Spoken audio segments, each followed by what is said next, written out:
আমাদের গাছে না কত সুন্দর কাঁঠাল হয়েছে, দেখতে পাচ্ছ? এই একটা গাছে কাঁঠাল হয়েছে, এই একটা গাছে কাঁঠাল হয়েছে, ওই একটা গাছে কাঁঠাল হয়েছে। আর বৃষ্টি হয়েছে, উঠোনে অল্প অল্প জলও জমেছে। যে বৃষ্টি হচ্ছে, এই অল্প একটু জল জমেছে। আমার ছেলে তো নৌকো করে ভাসানোর জন্য ব্যস্ত। কাগজের নৌকো করবে, করে এই জলের মধ্যে ভাসাবে। ও যেন একটা আলাদাই আনন্দ পায়, যদিও আমরাও পেতাম।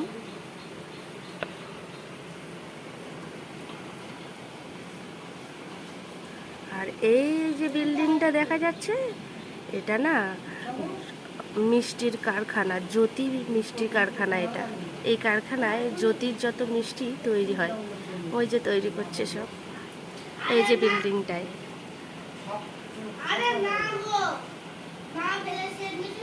এই বিল্ডিংটায়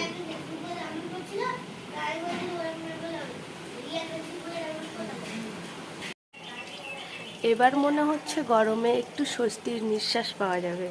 একটু বৃষ্টি হচ্ছে মানে ঠান্ডা ঠান্ডা ওয়েদার পাওয়া যাবে। কি সুন্দর, তাই না? বৃষ্টিতে কার কার ভিজতে ভালো লাগে? আমরা তো ছোটোবেলায় খুব ভিজতাম, আর স্কুলে যাওয়ার সময় ভিজে ভিজে যেতাম। আর বাড়িতে যখন আসতাম, ব্যাগ ট্যাগগুলো এইভাবে ভিজে, নিজের জামা কাপড় সব ভিজে, কাদা রাস্তা ছিল, পরে কাদা মাটি মেখে একাকার হয়ে বাড়ি আসতাম।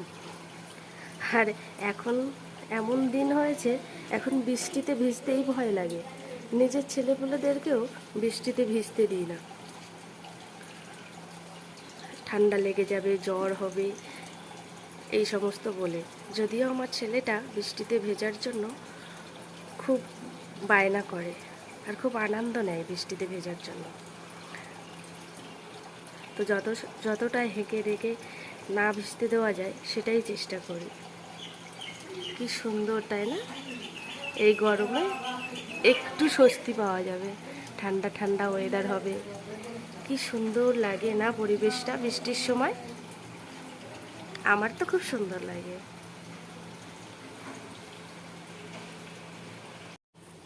চালটা, এই চালটা ধুয়ে যে জলটা বসিয়েছিলাম, জলটা বেশ গরম হয়ে গেছে। আর কালকে আমি মানকচু রান্না করেছিলাম, খুব সুন্দর সিদ্ধও হয়েছিল, আর একটুও গাল চুলকায়নি। স্বাভাবিকভাবে তো মানকচু গাল চুলকায়, তো ভাবলাম আজকে একটু ভাতে দিয়ে খেয়ে নিই। এই যে ছাড়িয়ে নিয়েছি, এবার আমি এটাকে ভাতের মধ্যে দিয়ে দেবো। জলটা গরম হয়ে গেছে। এই বৃষ্টি ভেজা ওয়েদারে আমরা এখন খাবো গরম গরম চা আর বিস্কিট। আর এদিকে আমি ভাতের হাঁড়ি বসিয়ে দিয়েছি চাল ধুয়ে। আজকে আমি আমার ভিডিওটা খুব শর্টেই ছাড়ছি। আমার এই প্রকৃতিটা খুব ভালো লাগছিল, তাই আমার মনে হলো যে একটু ভিডিওটা করে আপনাদের সঙ্গে শেয়ার করি। তাই জন্য ছোট করে ভিডিও করে আপনাদের সঙ্গে শেয়ার করলাম।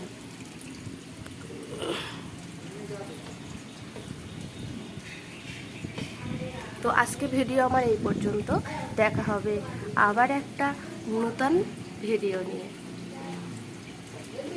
ততক্ষণে আপনারা এরকম একটা প্রকৃতি উপভোগ করুন। আমি তো করছি। টাটা।